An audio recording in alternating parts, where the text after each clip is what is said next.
My name is Evan Greer. I use she or they pronouns. I am the director at Fight for the Future. I'm going to go ahead and put my pronouns into my bio.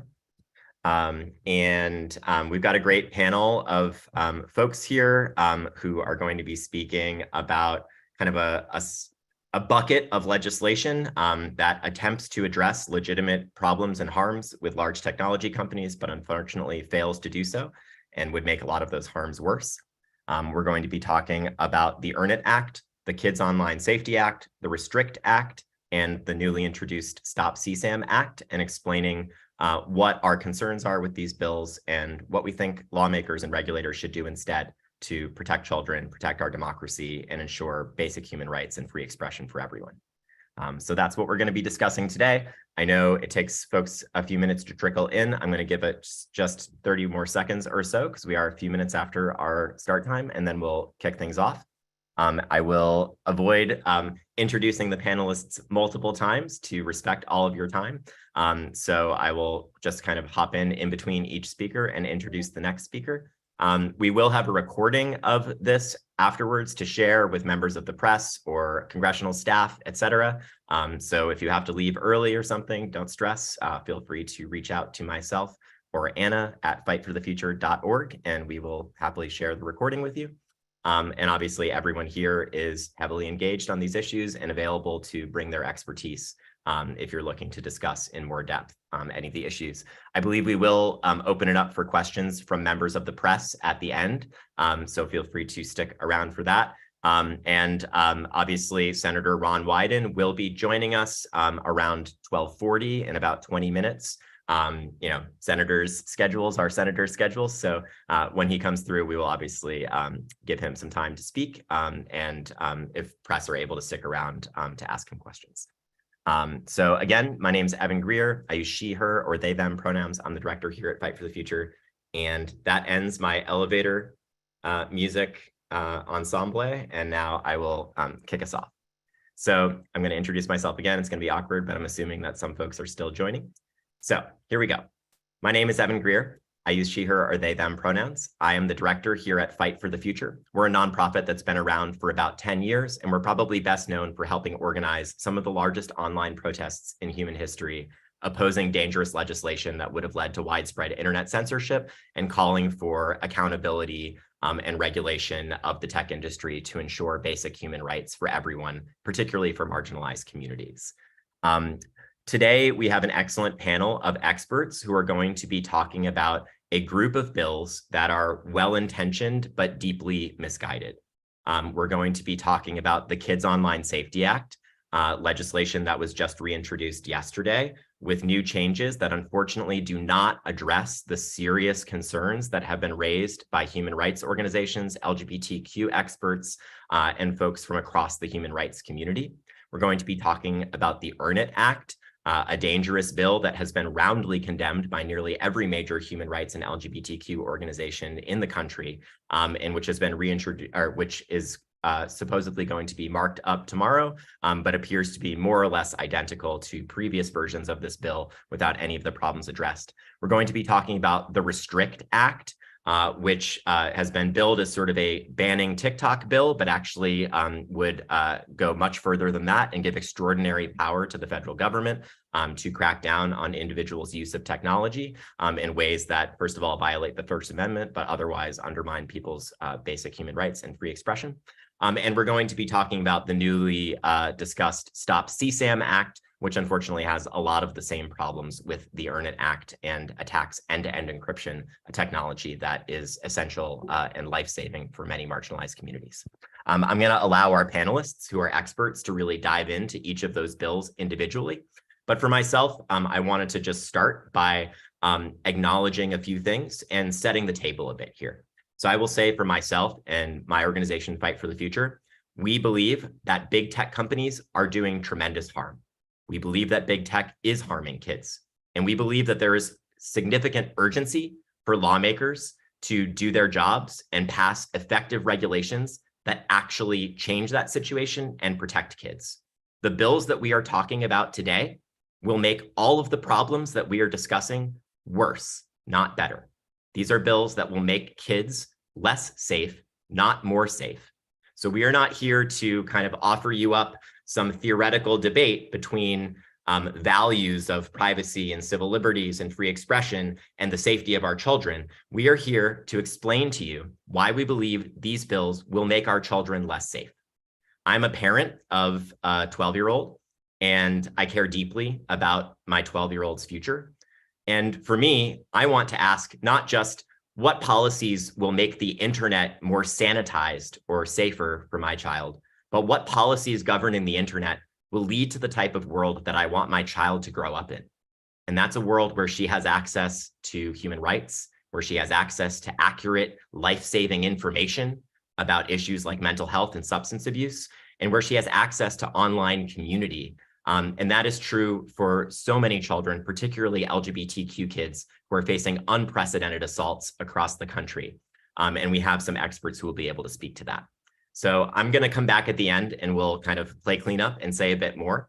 I do want to very specifically, quickly address the Kids Online Safety Act, because I know that it has been reintroduced with a number of changes. I've said already that we do not believe that those changes address our concerns, and I want to very quickly illuminate that before I pass it on to our other panelists. One of the main concerns that we've raised with the Kids Online Safety Act is the way that it would empower state attorneys general to effectively dictate what content can be recommended to younger users. That is still a problem in this bill. The sponsors have added some language that they claim addresses this problem, which basically says that nothing in this section shall be construed to prevent a platform from providing a user with accurate medical evidence-based information that mitigates the harms that the bill is discussing. Unfortunately, that provision does nothing to actually prevent the harm that we are talking about. If you look, for example, at the Missouri Attorney General's recent emergency declaration that attempts to ban gender-affirming care, not just for children, but also for adults, that declaration contains a number of evidence-based medical studies that are completely bogus and that use cherry-picked data, but are very much would be considered evidence-based medical studies as defined by this bill. This is not an escape hatch that the sponsors think it is. And we know that attorneys general across the country are more than willing to make these disingenuous arguments to go after things like gender-affirming care and reproductive rights. And nothing that has been changed in this bill will prevent that type of harm. This bill puts a platform in the position now of having to know confidently that any content that is being recommended, they can convince a judge in Texas or a judge in Missouri or a judge in Alabama that that content falls under this section. No platform is going to take on that liability. And so what that means is that they will suppress content about important but sensitive topics like eating disorders, like mental health, like substance abuse, like body image, and actually cut our kids off from life-saving, accurate information and resources about those topics that our kids frankly need to discuss. I can't believe I'm going to do this, but I'm going to finish by quoting Mr. Rogers. I actually just heard this quote on NPR before I came in, and it was on a segment talking with your kids about grief and death. And so there's a Mr. Rogers quote where he says, "If it can be mentioned, it can be managed." And I think that that's actually an important philosophy to think about here. A lot of these bills are based on the idea that we protect our kids by sequestering them off from discussion of these important topics. Unfortunately, we actually know from evidence and data that that harms our kids, and that our kids are safer when they are able to discuss with their peers and with experts these issues that affect them. These bills would unfortunately cut kids off from those resources, and that's why we believe that they will make kids less safe and not more safe. I'm happy to get into the other changes to KOSA, but I know we have other experts here who will get into that, and we'll make sure that we cover the other bills as well. So again, Evan Greer, Director of Fight for the Future, and I'm going to pass it off next to Jeanne Woodbury, who is at Equality Arizona and can speak about the situation on the ground there and then the work they're doing to protect LGBTQ communities in that state. Thanks, Evan. So yeah, I'm from Equality Arizona. I'm Jeanne Woodbury. Our group does LGBT advocacy work, especially focused on policy in Arizona. For about a decade now, Arizona's been sort of a leading test lab for anti-trans and especially policy. It's something that I think goes right to the heart of what Evan was talking about in terms of if it can be mentioned, it can be managed. For a long time, trans people and even discussion of trans identity has been presented as a harm to children. And this is something that's only escalated over the past decade. We have a long history in Arizona of educational policies that restrict access to information, whether that's abstinence-only education or a much earlier version of don't say gay type legislation, which when it was repealed in 2019 in Arizona, sparked what I would consider a nationwide backlash that has only led to more repressive laws trying to prevent children from having access to important information about LGBT identities and how to be safe. There's now efforts to restrict early literacy programs like drag story hours, and even to keep kids from using their names and pronouns in school if they're transgender. This is something that keeps getting more and more intense each year, and it fully plays into some of the open-ended language about harm to children that we've seen in some internet bills, and even language around preventing suicidality. Unfortunately, what we've seen is that sponsors of anti-trans legislation at the state level have been really successful at manipulating data around suicidality and suicide rates in trans youth to present simply being trans or finding information about trans identity as something that exacerbates suicidality.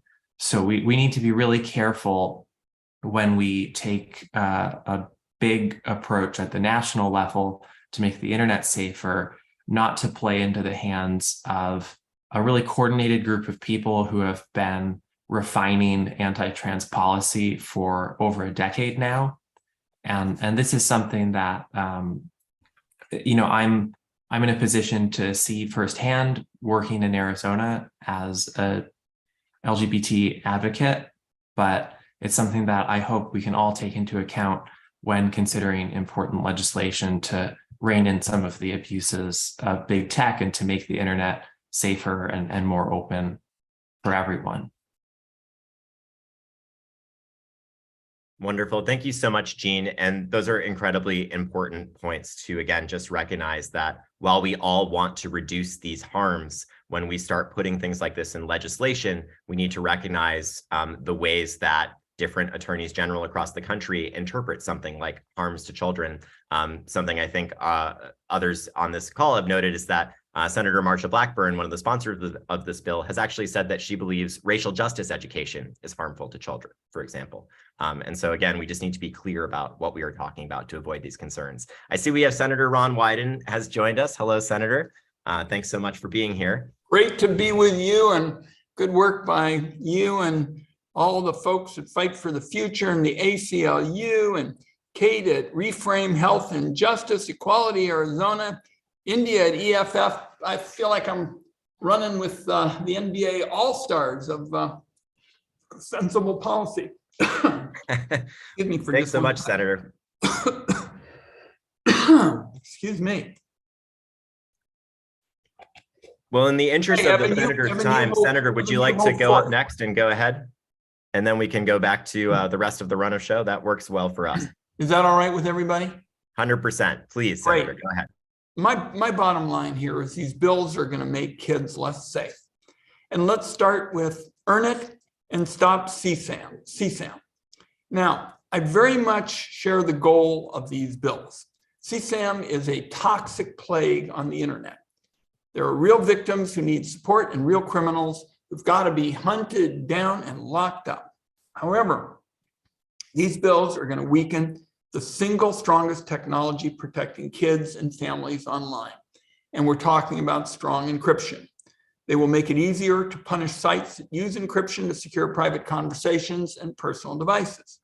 Weakening encryption is probably the premier gift you could give to predators and god-awful people who want to stalk and spy on kids. It threatens the privacy and security of every single law-abiding American. Now, I think it's also important to start this discussion saying these bills follow in the footsteps of SESTA-FOSTA. Now, that was the much ballyhooed bill that was somehow going to make sex trafficking go away by changing Section 230. When Congress passed SESTA-FOSTA, I warned, I went to the floor of the United States Senate and said, this bill isn't gonna work. It's just not. It would create significant collateral damage.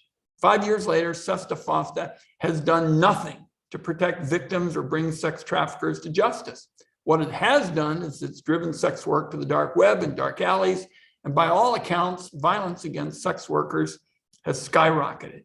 Meanwhile, the threat of lawsuits has led sites to take down content that has done nothing to do with sex trafficking, including LGBTQ forums and information about reproductive health. And I think it's very noteworthy that all of the legislators who ballyhooed this whole idea of SESTA-FOSTA, they're never out having press conferences anymore talking about how this is going to do so much good work. They know that the bill has not worked, and CSAM is a problem. These bills are not the solution. Congress ought to focus energy on giving law enforcement the tools it needs to find and prosecute criminals responsible for exploiting kids and spreading this vile abuse material online. And the focus ought to be to help prevent kids from becoming victims in the first place.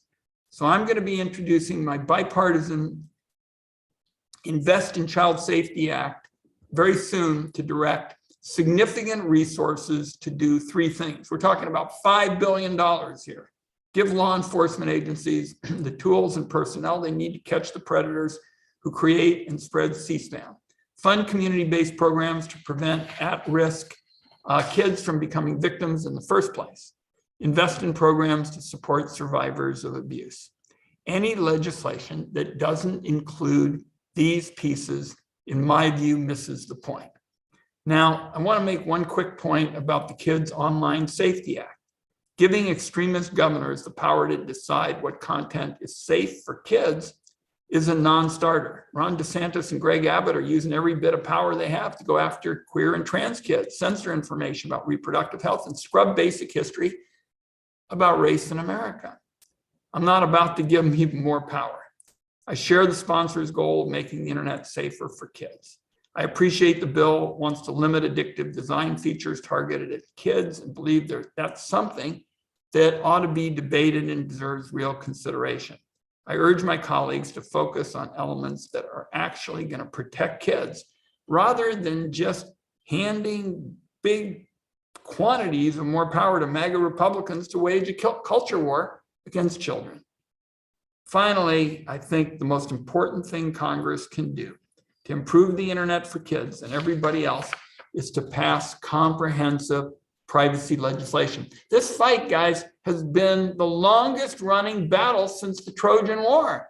And it's time to take on the special interests and get a strong bill, passed. I introduced legislation a long time ago that, for example, would have had Mark Zuckerberg paying significant fines already based on his conduct and run the prospect of jail conviction as well, had the bill passed. The root cause of so much bad corporate behavior really involves this privacy issue, because the problem is the business model. Tech companies hoover up all this private information from everybody on site and then misuse it for very big and very quick profits. As long as there are no limits on how these companies can use or share our private data, my view is it will continue to be profitable for companies to ignore bad behavior online and just get paid for harvesting our data. And that was essentially what our Mind Your Own Business privacy bill would have reined in, and I'm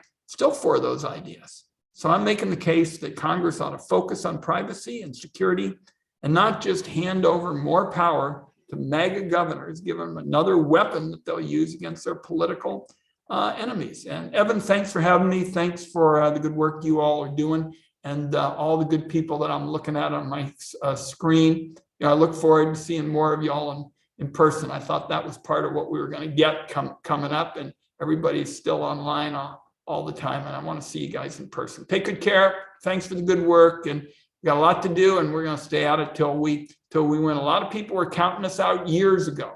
You know, I remember the SESTA-FOSTA vote.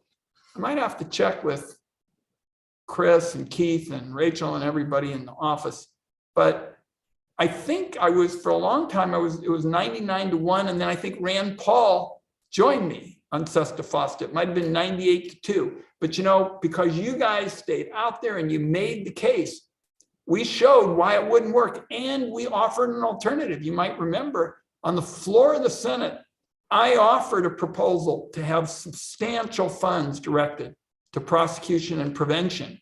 And I said, hey, don't you think you ought to vote for this? You ought to vote for this at least, in addition to your SESTA-FOSTA vote. And there were senators who just thought SESTA-FOSTA was the magic, answer. And I think now we're seeing that we shouldn't repeat what happened. Okay, thanks, everybody.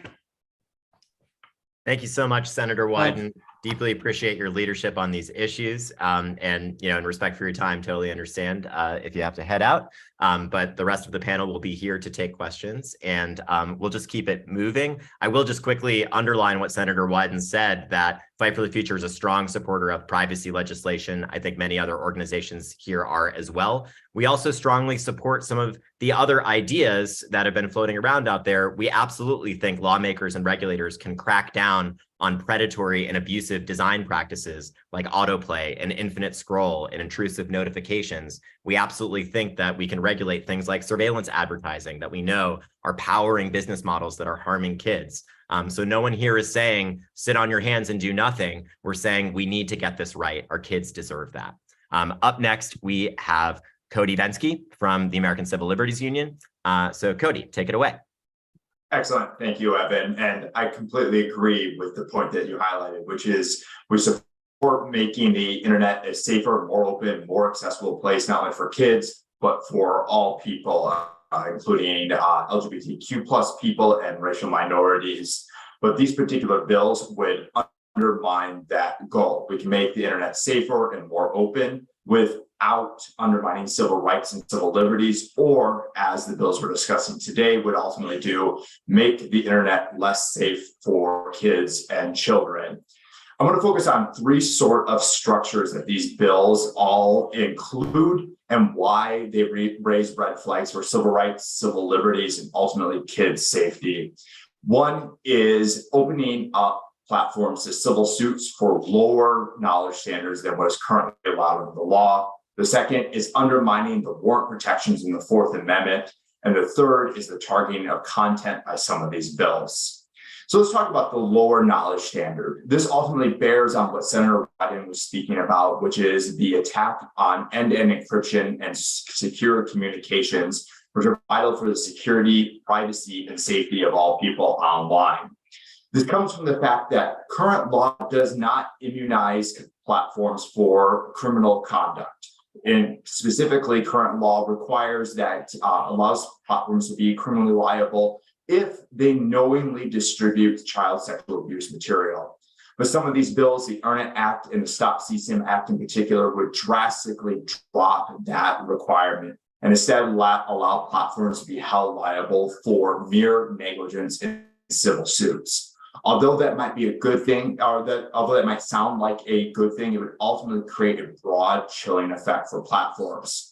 In their role in our society, platforms are key intermediaries distributing content, and their ability to do so without fear of liability is key for free expression online. But instead, if we were to follow these bills and create liability for mere negligence, we would see a chilling effect as platforms react in an overcautious manner. And the Supreme Court has recognized this in parallel cases with bookstore distributors, recognizing that they can only be held liable if they actually know what is in the content that they are distributing. So platforms faced with this system of liability will likely seek to know about everything that is on their platform, which means they would set up automated content analysis, which is notoriously both over-inclusive, sweeping up things it should not, and under-inclusive, letting the bad guys get away, and would mean undermining, as Senator Wyden was talking about, secure encrypted communication so that platforms can surveil what is happening elsewhere on the platform. At a time when we're seeking to make the internet more private, more secure, Earn It Act and Stop CSAM would be a step backwards, instead increasing capitalist surveillance in the name of keeping kids safe. I also want to talk about the impact of some of these bills on the Fourth Amendment and the protections of the warrant requirement. Specifically, under the Stop CSAM Act, they would drop the requirement and protections in the Stored Communications Act from requiring law enforcement to obtain a warrant or other court order to instead permitting platforms to provide information to law enforcement based solely on a reasonable belief that illegal conduct is happening on their platform. This is a huge drop in the protections awarded to online users and would severely undermine the privacy and security and allow law enforcement, including the states that are actively hostile to the rights of LGBTQ plus people and other marginalized groups, subject to attack. And finally, I want to address the Kids Online Safety Act and the way that its duty of care, which again, not only sounds like a great thing to help protect kids, but actually harm them. Specifically, the duty of care would require platforms to be deputies for the government to seek out disfavored content and police it, whether it's a resource that's helpful for children or simply information that could be valuable for them. Identifying content as disfavored not only runs up against the First Amendment and its ideals, but also would undermine the ability of children, adults, and everyone online to get information that's helpful for them. So these bills would ultimately chill speech and increase surveillance, would undermine the warrant protections of the Fourth Amendment, and increase targeting of content, running up against the ideals that make our republic work. Thank you, and I'll hang around for questions. Evan, back to you. Cool. Thanks so much, Cody. Appreciate that. And I've said this to a few staffers, but I feel like, when the ACLU tells you your bill is unconstitutional, you might want to listen to that. Like, if you're hoping that this bill will stay in effect and do any of the things that you say it's going to do. Anyhow, that's just me. Up next, we have Ricci Levy from the Woodhull Freedom Foundation, one of my favorite orgs. So much amazing work around Sesta Fosta and speaking out for LGBTQ expression online. Ricci, please take it away. Thank you, Evan. Good afternoon. And thank you and Fight for the Future for bringing us together to discuss these bills today. So I am Ricci Levy. I'm the president and CEO of the Woodhull Freedom Foundation, Evan's favorite organization. We are a nonpartisan, nonprofit human rights organization founded in 2003, dedicated to defending the personal autonomy of all individuals. So these bills we're discussing today, as well-intentioned as they may be, must be called out for both constitutional and human rights violations. I want to encourage everyone, though, to also pull back and look at them as part and parcel of a well-crafted, skillfully executed, coordinated campaign from opponents of free speech and expression that are really designed to restrict personal autonomy, to limit sexual freedom, and to suppress free speech. This campaign that I'm referring to includes the laws being passed all over the country that are putting people at risk for being gay, a sex worker, a teacher, a librarian. The number of anti-LGBTQ bills and educational gag rules that have passed or are in debate now has more than doubled since last year. So it's vitally important that we recognize that this is all connected while we're fighting for each specific issue or bill. Otherwise, I believe we will find ourselves in a world where only state-sanctioned material is available to us online or anywhere. So these bills we're talking about today violate our constitutionally protected rights to free speech and privacy, and they are violating our fundamental human rights and freedoms. The United States is party to international treaties and conventions that specifically address the human rights these bills violate. The Universal Declaration of Human Rights, which is the foundational document for the United Nations, enshrines the right to freedom of opinion and expression and the right to privacy. It states that no one shall be subjected to arbitrary interference with their privacy, family, home, or correspondence, and that everyone has the right to freedom of thought, conscience, and religion. There are two other international treaties that these bills will violate, and they are the International Covenant on Civil and Political Rights and the International Convention on the Elimination of All Forms of Racial Discrimination, both of which guarantee the right to freedom of expression and the right to privacy. Like the Universal Declaration of Human Rights, they specifically require that individuals are not arbitrarily or unlawfully subjected to interference with their privacy, their family, their home, or their correspondence. And they affirm that everyone has the right to seek, receive, and impart information and ideas through any media, regardless of frontiers. Now, when these treaties say regardless of frontiers, they're saying that these rights are not limited by national borders, other barriers, or censorship. The last international treaty I'm going to talk about today is one that recognizes the human rights of children, defined, by the way, as persons up to the age of 18 years old. It's the Convention on the Rights of the Child, and it guarantees the rights of all children to freedom of expression and privacy, the right to seek, receive, and impart information and ideas of all kinds, regardless of frontiers, and specifically highlighting the right to privacy protection in relation to their personal information, communications, and any other aspects of their private life, ending encryption, requiring government-issued proof of age, sharing data. All of the measures these bills will put in place clearly violate the fundamental human rights of the child.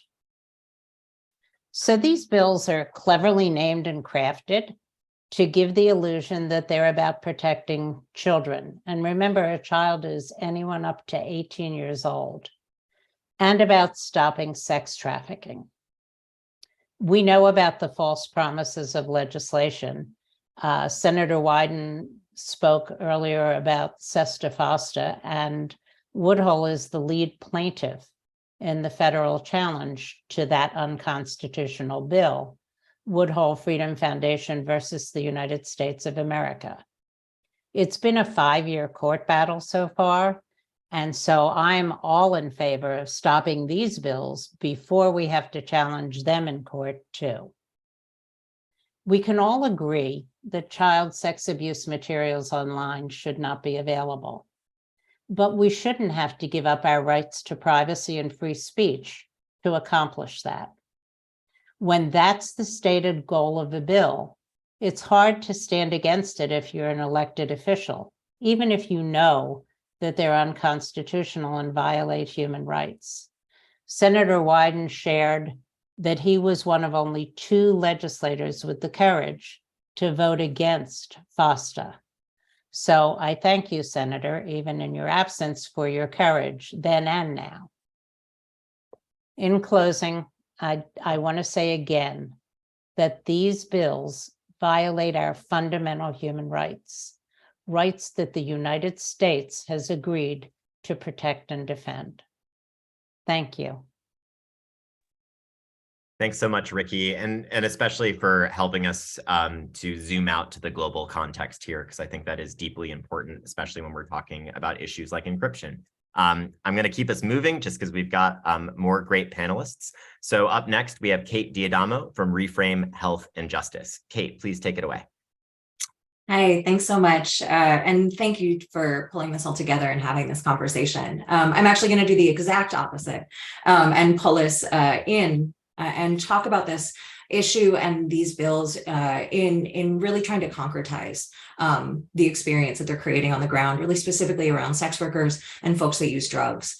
My name is Kate. I'm from Reframe Health and Justice. We are a queer people of color collective that works at the intersection of harm reduction, healing, justice, and systems reimagining. And what that means is we do a lot of work around folks that access harm reduction services. So I'm also coming to you and speaking really as a sex worker rights advocate and a national organizer, as someone who does a lot of anti-trafficking work in the sex trade, and especially as a harm reductionist. And I really want to share just kind of a little bit about what it was like after FOSTA SESTA. I'm also one of the folks that catalyzed Survivors Against SESTA, which is a group of people impacted by the sex trade who were pushing against SESTA before it was passed. And began the documentation process of what happened immediately after it went through. And you know, in talking about what happens, there was a lot that we saw. After FOSTA SESTA was passed through Congress, not even before it was signed into law, we started losing websites specifically for their relationship to the sex industry, not a relationship to trafficking, but simply because they provided visibility, community, connection, and safety to people who trade sex, especially visibility. And so we know how many platforms were lost. We know that people lost access to clients, lost access to the ways that they kept themselves resourced and safe and indoors and kept their kids fed and kept their bills paid. We know that part. One of the things that was not extensively talked about was that what it also compromised was not just the health, lives, and safety of people that trade sex, but the ability to organize. And what does it mean to organize a community? What does it mean to organize an isolated community who is constantly pushed into the shadows, is constantly pushed into the vulnerability of isolation and into the vulnerability of dehumanization, of saying you are collateral damage for the things that we wish we could do?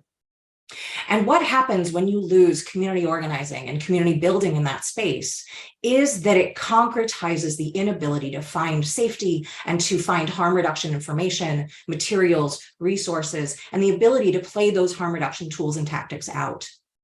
So not only were we losing the places where we connected people and the places where we shared information, we also lost the ability on major platforms to even exist in the same way. I'll never forget the first day that our press release about FOSTA SESTA was blocked for being adult content. It was literally us talking about a court case. And we couldn't do it. Because we were connected to the sex industry, because many of us came from community, I am a community member that knows deeply and intimately what happens when you do and do not have access to harm reduction information. When we lose that, when we are connected to these spaces that have to be maligned, we lose the ability to distribute that information. We lose the ability to share what is life-saving information, such as how to screen your clients, how to negotiate for your boundaries, how to talk about de-escalation in a situation where you are incredibly vulnerable. That is what is lost. The ability to talk to people about how to engage safely in this work, how to implement harm reduction practices, that is what's lost. And so when we see things like in KOSA, where it says, you know, we'll be able to distribute evidence-based, medically sound information about criminalized communities who are constantly pushed into the shadows, who are underserved and understudied, but still hyper-attacked. That is the situation that we end up in. And so, especially when during COVID, when people lost access to jobs, when people were forced onto the internet, that consistently doubled down and institutionalized this erasure and this vulnerability. It created a situation where not only could we not have the information, we couldn't talk to each other about the information that we had. And so when we talk, and I want to talk today about KOSA and Earn It very briefly, because these are not bills that need tweaks. These are indicators that we have lost the ability to fundamentally understand how to go after social problems. And both of them are playing out the same dynamics and the same problems that we saw with FOSTA SESTA. First, with KOSA, it relies on the exact same tactic of expanding liability in a way that is incredibly vague, deputizing attorneys generals to attack it. And we've already talked about the widespread of what that means. And in addition, we are putting all of that out there and then asking tech companies to make the decision about what is and is not useful information. Tech companies who have demonstrated their inability to do this. Tech companies who have consistently relied on faulty algorithms and consistently demolished their customer service, the people who you can actually talk to. And so when you lose your account, that account is gone. It doesn't matter if you can convince someone 6 weeks later. And it relies on this exact same thing, which is exactly what FOSTA SESTA did. So we're not saying, you know, this is a great guess, we'll see. We're saying we have evidence. This is our evidence-based information because we saw what happened 5-6 years ago. We know exactly what's going to happen this time. And the problem with Earn It is both that it relies on something incredibly similar, which will have incredibly similar, if not worse, ramifications. But it also situates this problem. Earn It tries to kind of offload this idea by creating a panel or creating a body to come up with best practices. And all you have to do is look at who's on this body to understand that for Congress and for the people that put this forward, this is a question of venture capitalists who are politically appointed and law enforcement sitting down in a room and deciding on what is best for the health and safety of marginalized communities who are relegated to the internet because we've already been pushed out of physical space. And I'm pretty sure we agree on a lot of things, including the need to address this problem and including that the answer is not going to be found in a politically appointed body of cops and tech venture capitalists coming together to have good conversations. And so at the core of this, what it demonstrates is not just that we haven't figured out what to do, but a fundamental commitment to not being interested in what's already happened. And so I really want to end there by shaping not only the issues of sex workers that we've talked about, but one of the other things is we work extensively with people who are substance users. In KOSA, it specifically talks about information related to substance use disorder, but puts in this very vague and very useless caveat about what is medically sound and evidence-based. Right now, we are in an overdose crisis. It was talked about as an opiate overdose crisis once we narrowed it down a little bit, but this is a polysubstance overdose crisis, which includes opiates, stimulants, tranquilizers, and a number of different other drugs. The ability to get harm reduction information to people about how to reverse an overdose is easy to find. That information is actually not as helpful when you're looking at a polysubstance overdose. And right now, departments of health around the country are begging for useful information about what this looks like, about how to address it. The only useful information is coming from community. And you know what? It's not rigorously studied yet, because that's how this works. That's how harm reduction information works. And right now, we can't even get departments of health to distribute this information. It is going around in the places and the sources and the ways that we have access to, and the people closest to the problem are the people who are best able to share that information. I have no doubt that these algorithms will never allow harm reduction information that is at the forefront of need to be distributed to people that need to see this information, and that does include minors. So when we talk about life-saving information, when we talk about harms, this is a very, very tangible, very real conversation, and the lives that we are losing are numerous. And a big part of that is because as someone who understands what it means to have harm reduction information, employ it, have the resources, the tools, and the support to do that and not, I can tell you that we are talking very sincerely about lives, and we are talking very sincerely about compromising the ability to find people who need that information and share it in order to save those lives. So thank you so much. Thanks so much, Kate. And I do think it's just so important that we talk about the stakes here. This is a life or death matter, and we need to acknowledge the weight and recognize that these bills, many experts believe, would lead to greater loss of life and greater suffering among minors and young people in our communities. And that's why we're here. Up next, we have Melissa Kadri, who has been doing phenomenal grassroots work organizing around these bills online, and is going to share with us now. Melissa, take it away. Hi, can you hear me? Okay. So my name is Melissa Kadri. I just graduated with my bachelor's and I'm representing the grassroots response. I'm not associated with any of these organizations. I'm literally just a ex-college kid now. I'm representing the grassroots response from the thousands upon thousands of average everyday internet users across all social media platforms. And they're almost all people ages 13 to 30. And almost all of us unanimously oppose these bills. We're all daily internet users. We all grew up online. We're all on social media. I mean, I made a Facebook when I was 9. I made a Twitter when I was in middle school. Then I made an Insta, then a Snapchat, then a Tumblr, then a TikTok. I mean, you name it, I'm on it and I'm still on it. And that goes for a lot of people who are Gen Z or like the younger side of millennials.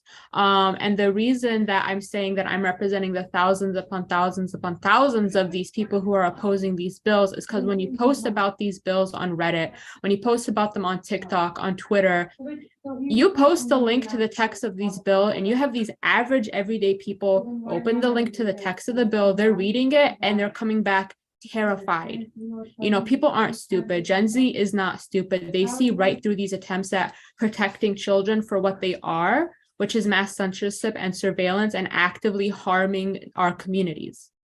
And the reason we know that these are just that we can see right through these is because this same exact justification of stopping child abuse, stopping child exploitation, stopping CSAM is being used across the South right now, and not even just the South, across half the country right now to basically push for laws hurting trans children, push for laws hurting LGBT children, push for laws to censor books on the Holocaust, on race, on Black history. And we are seeing that and we are experiencing that. We live in these states. We are physically going to school and seeing these things happening.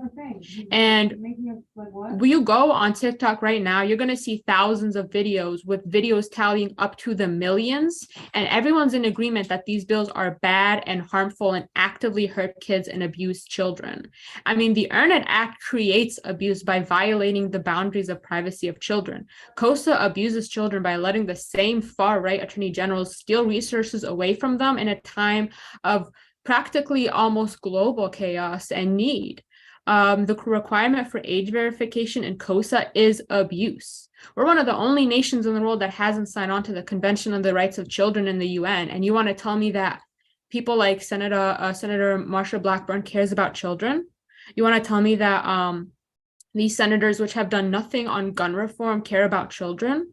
You want to tell me that when Gen Z has been screaming for years that, hey, we're watching like content of mass shootings, we're watching our friends and family die, we're watching like where's the right to abortion, where's the codifying Roe, right? We're seeing 10-year-olds getting raped, and then we're seeing the entire right-wing media ecosystem attack the 10-year-old.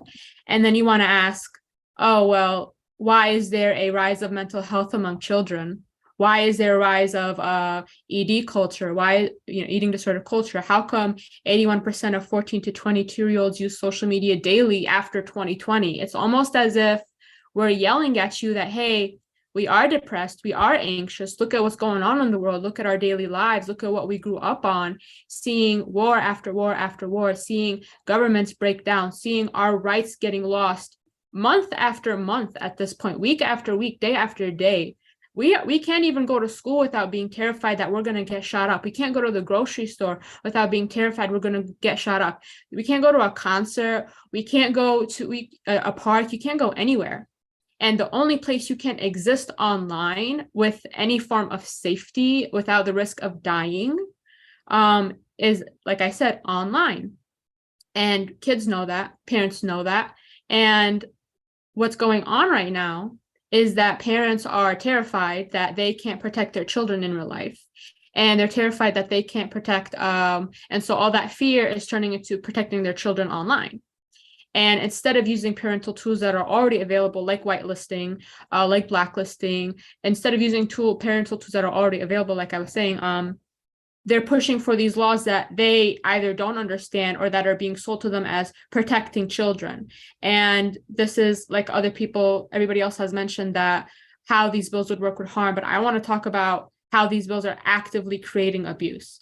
KOSA having a requirement for age verification is abuse, right? No person, especially a child, should be forced to upload their government ID online just to talk to their friends online, right? Earn It Act is a direct attack on the safety of children, and it's putting your child's most personal thoughts and sensitive images in front of unknown strangers without your knowledge, without you or your child's consent.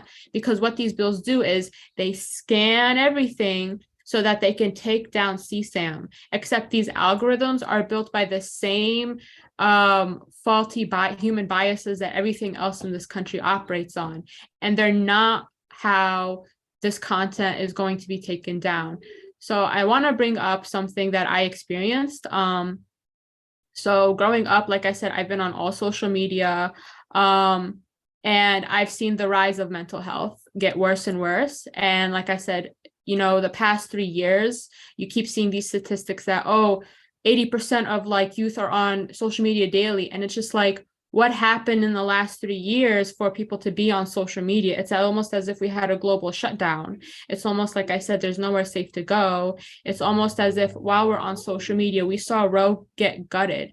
We're seeing climate change burn up entire states, flooding entire countries. We're seeing the global rise of white supremacy, and we're seeing like states turn into practically dictatorships and overturning like the will of the people. We just saw in Tennessee how they removed people who were democratically elected. We're seeing that. We're down on the streets trying to oppose that, and you want to act like the rise of mental health is due to these algorithms, which, by the way, have been built off of stealing data from every single American, mostly adults before. And because we have no federal data privacy for everybody, those algorithms have been used to extract engagement. And what is engaging these days is terror, it's fear. And these things are real. But they're not being caused by the algorithm. They're being caused by society.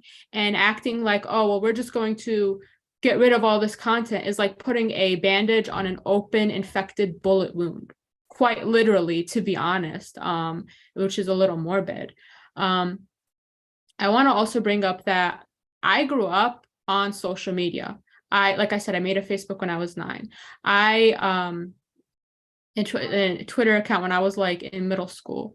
And one website that I did grow up on was Tumblr. And I can tell you right now that Tumblr had a widespread community that was made up of a lot of teens. And we had communities, we were having discussions on like fat phobia. We were having discussions on eating disorders. We were having discussions on race. We were having discussion on society. And we were also just having fun. We were just hanging out. I'm the person I am today because of that community. Every single day I'd log in, we just make jokes, we would just have fun. It was multiple communities just thriving and growing there. People made friends, people got married off of there. There was bad. Because I grew up on social media, I saw people getting doxxed. I have friends who've gotten doxxed. I have friends who I've helped get their content taken down from kiwi farms. I've had friends who have gotten dogpiled on. I've had friends who have helped me take down CSAM content the 1 or 2 times that I came across it. I have seen all the horrors that are being talked about, right? I've seen videos of beheadings. I've seen these things online. And I represent a big portion of people who have also seen this stuff. And I can tell you right now that today is 100% times better than what it was in the past, especially because in the past we did not have the moderation we do today. And one thing that happened on Tumblr is that when you had SESTA pass, you had other people talk about SESTA. I'm not going to go into detail about these bills again. But when you had SESTA passed, what happened was that this community that was thriving, this community that had so much thought and nuance and care, we had active whitelists, we had active blacklists, we had active like call out posts about certain like, hey, report these accounts because they're posting this content, report these accounts because they're suicide baiting, report these accounts because they're promoting eating disorders. And we had to push the staff at the time to actively remove this content. And now you have a place where if you look up like eating disorder or you look up suicide, the first thing you come across is a helpline, right? And things were bad, don't get me wrong. There were harmful things there, just like there are on any website, but we dealt with it through community. We dealt with it through moderating. We dealt with it through whitelisting. And over the years, I saw that content completely disappear off my account. And I'm still on that account. I've been on that place for like, I want to say 13, 14 years now on the same account. But that also came with me blocking some of this content off my timeline as well. So, which is the same for any website. Reducing this harm takes community. But what happened after SESTA is that overnight, decimated. The communities were decimated, right? You saw, and these are communities, like I said, made up of mostly young people. This is where people went to talk to their friends. This is where people went to share art. This is where people went to just exist, right, outside of real life, where things were getting more stressful. And all these communities, they migrate to Twitter, to Instagram, to wherever they could, but they never recovered. Instead, you have all these 13, 14, 15, and that was 2018. And I have seen since 2018, online spaces get worse because they've all consolidated into just a few websites instead of, oh, you have teenagers here, or you have young adults here, or you have forums here. Everything has gotten consolidated because we don't have any antitrust legislation. We don't have any privacy data legislation. And because of SESTA that has actively harmed communities now, you saw, like I said, Tumblr decimated overnight. Nobody wanted to go on Tumblr anymore because that trust was destroyed between the users and the website. And you're seeing that trust destroyed with Twitter now and people migrating off Twitter. And all the 13, 14, 15-year-olds that could have grown up on Tumblr and had a tight-knit community that cared for them and watched over them and educated them and told them, hey, you know, like, don't engage in this content. Don't hurt yourself with this content. If you're coming across eating disorder content, you know, here's some helplines. When I tell you I would see like helplines go around almost every year. It was very active. A decade's worth of content on race, on LGBT culture, on history. I had a lot of content backed up on the Syrian war on my blog. All of it is just gone because of SESTA, and people don't know what they lost. All of it is gone because of this moderation of stopping child sexual abuse, right? And I'm seeing these communities who have never recovered, and I'm seeing that instead these teenagers are being hurt everywhere else. And when you're having, like, for example, Twitter, when you're having 13, 14-year-olds existing on the same website as adults, you're going to run into problems. But these black box algorithms that the senator are saying are actively harming children are built off of the data they've been collecting off of adults for decades. And because, again, this country has no federal data privacy law, now kids' data is being used. We just had Facebook agree to pay a multi-million lawsuit because of Cambridge Analytica's use of this data.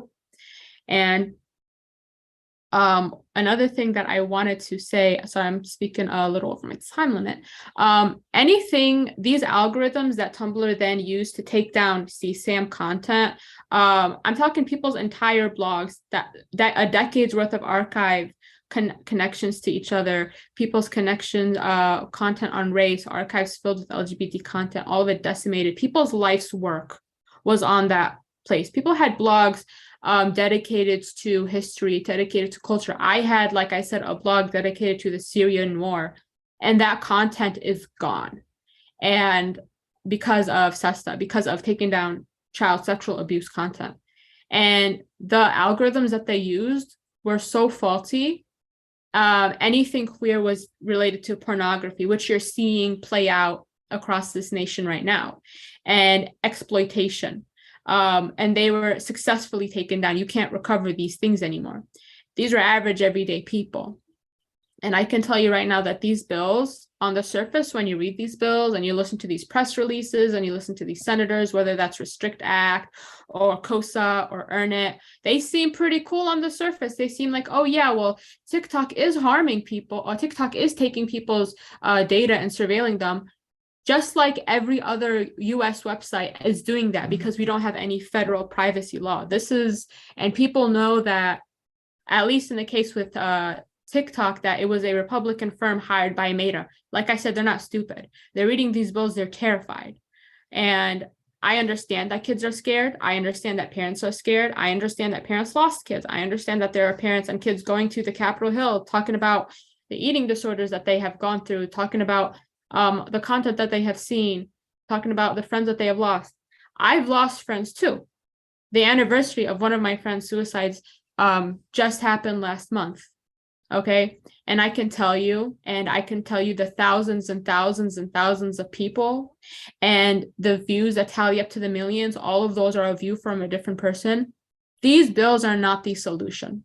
Okay. And we are reading these texts of these bills, and I don't know how the average everyday person is understanding that these bills are actively creating more child abuse by destroying communities, by destroying the places where children can just go online and hang out, and removing resources from them and letting the same conservative far-right lobbying groups go after the same content the way they're going after trans kids in states right now. I don't know how these bills aren't child abuse, to be honest. We're seeing that average everyday people can understand that. I don't know how the senators don't understand that. I don't know how you have organizations that are child advocates not understand that. I mean, when you have the ACLU come up and say, yo, these bills are going to actively harm children, maybe you should stop and listen to them. When you're seeing thousands and thousands of people speak up, you should listen to them. Last year, we made an emergency letter. We sent it to Senator Schumer. We had 1,600 people sign on to the letter saying, please do not push KOSA through. We had hundreds of LGBT orgs and human rights orgs sign on to other letters, and we were being ignored.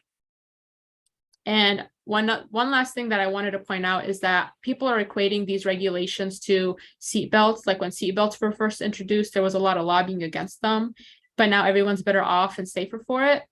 That's a little belt that goes across your waist. This is the internet. This is mass communication for billions of people globally. This is daily use. This is stuff people use for work, for school, for communication. It needs more nuance. It needs more sensitivity. Okay. And if average everyday people can use that, if Gen Z can understand that, I have a Discord with, there's 13-year-olds, there's 14-year-olds, they're reading the text of this bill and they're understanding that. If they can, so can the 100+ senators, and so can all the people who are co-sponsoring this bill can understand that these are actively harming children.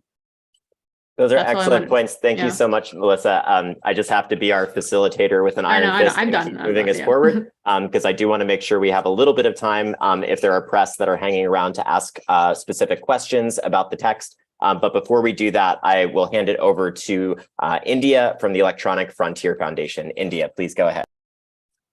Hi, everyone. My name is India McKinney. I'm the Director of Federal Affairs at the Electronic Frontier Foundation. I don't want to retread some of the very excellent things my colleagues have been saying. We think that these bills have a lot of problems. There's some constitutional problems. They would harm some of the people that they are intending to protect. And so one of the things that I want to spend a little bit more of the time on here is encryption, and why encryption is actually a really important tool for the safety and security of everyone, not just children, and why some of the talking points from the FBI and from law enforcement don't actually make sense from a technological perspective. So one of the things that we hear a lot is if you just make encryption a little bit less secure, that makes law enforcement a lot more effective. And isn't that something that we should be doing for the safety and for the betterment of children everywhere? And that's really just not how encryption works. When we're talking about true end-to-end encryption, the message is completely encrypted the entire way across the spectrum. And so the providers have no idea what the message is. And so law enforcement can't go to the provider and say, give me all of the content that relates to X, because the providers can never see any of the content of any of the messages. And so that's really important, because that means there's no vulnerability in the messages. And so you're not looking at a scenario where the government can just develop a friendly relationship with the company and they just ask nicely and they don't have to get a warrant. And so they get access to all of this communication. We've seen some proposals for something that's called client-side scanning, which is when the messages they claim the message is still encrypted from end to end, but they just change where the ends are. So instead of being end user to end user, it's in the middle here. And so between the recipient and the sender, it gets scanned by the provider, and there's very little transparency about what exactly is being scanned. And we have already seen governments use this type of protocol to insert other things that you should be scanning for. So not just CSAM content, not just a hashed database of images, but also terrorist content. And who gets to define what a terrorist is? Well, the government in charge. And so if you're looking at a repressive regime, what they're referring to as terrorists in a different context, you might refer to as freedom fighters or protesters or things that we would consider to be protected speech, protected content. And so if you're introducing those types of protocols, or if the United States government is now mandating that you're putting these types of protocols or creating criminal liabilities or civil liabilities if you don't implement these protocols, that leads to a weakening of message platforms across the system. And that's going to have real impact and real downstream effects right now. In the last year, we have seen attorneys general in California and Washington, D.C., and New York explicitly say to their people, issue public safety alerts that say, if you're a person that is considering or seeking an abortion, you should use end-to-end encrypted messagings to communicate with your loved ones about your plans, so that law enforcement in states where abortion is not legal cannot get access to the content of your communications. That is what state attorneys general in those states have been saying in the past year, publicly on their websites. We have also seen in Ukraine the massive uploading of massive downloading of new users of encrypted platforms to communicate with each other about the grassroots war effort to push back against the Russian invaders. And we have seen the types of organizational systems that have been supported by these encrypted protocols, because the Russians also can't access the encrypted platforms. If one government can't access it, neither can other governments. And that's really the benefit of having encrypted platforms. There are real world benefits to having these things. And so the fact that some law enforcement can't get access to all of the messages so that they can't see absolutely everything, it's a talking point, but there is no possible way that you can make law enforcement a lot more effective by weakening encryption a little bit, and so that it only benefits the good guys, because the good guys is really subjective and it's really open to abuse. So there are a lot of instances where we can keep talking about, I'm just giving you two examples, but there's a lot of other ways where encryption, strong encryption protocols that are easily available, widely accessible, and supported by the major platforms provide safety and security protocols for everyone, including children, including survivors of domestic violence, including friends and loved ones of military people, including foreign service officers. There's a lot of reasons why you would want to use an encrypted protocol. Also, just because you like your privacy, as we, EFF is also very strongly in support of a comprehensive privacy law that does not preempt state efforts and that has a strong private right of action.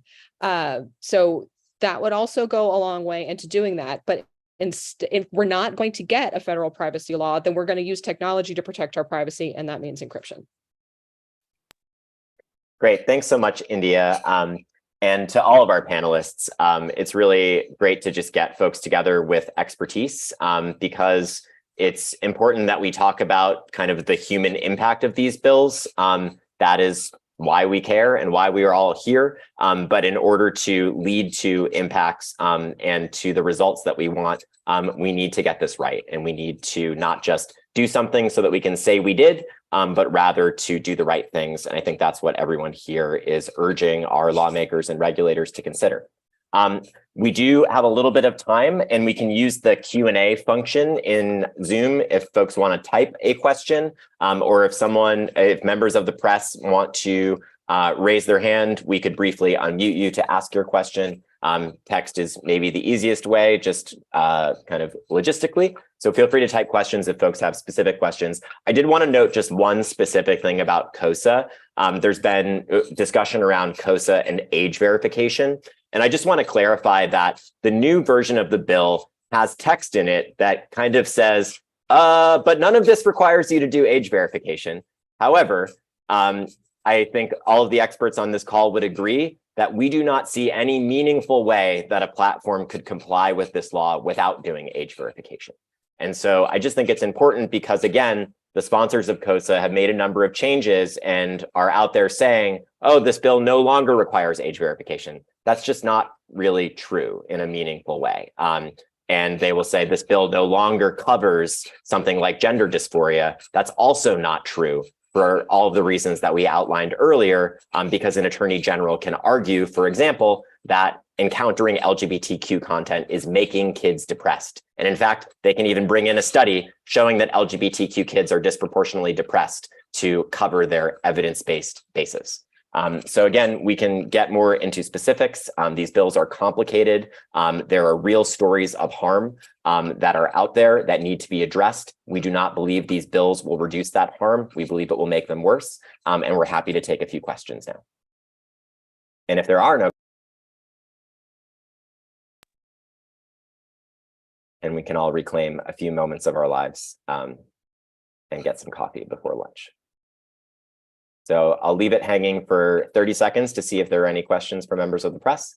Feel free to also follow up individually with anyone here if you're interested in getting more into specifics. And otherwise, I will just mention that Fight for the Future does, just because we will post the recording of this, so if just sort of members of the general public are interested in speaking out about these bills, most of the organizations here have petitions that you can sign or ways that you can contact your legislators. Fight for the Future has noearnitact.org, where you can write to your senators about the Earn It Act, stopkosa.com, where you can speak out against the Kids Online Safety Act, and a few other sites I imagine are floating around here. And feel free to follow these organizations. It looks like we do have one question in the chat. It's a U.S. correspondent for El Periodico from Barcelona. How do you analyze the bipartisan support that some state bills, like the ones in Louisiana and Utah, have had up until now? So I don't know if anyone wants to speak directly to that. EFF and ACLU, I know you all have weighed in fairly vocally on the Utah bill. Do either of you want to take that?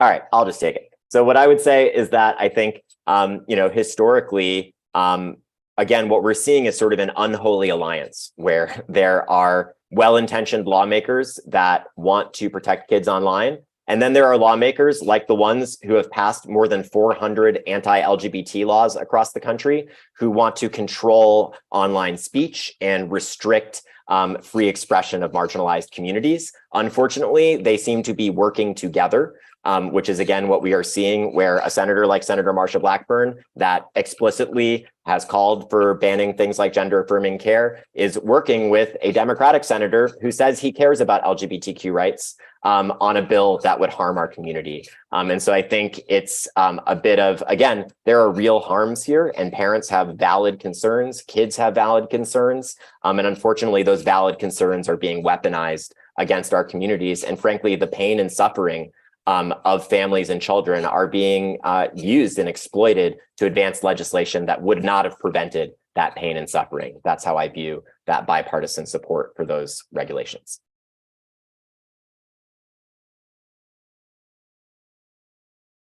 And we'll just wait one more second to see if there's any other question. And otherwise, oh, it looks like we have one more question now in the chat.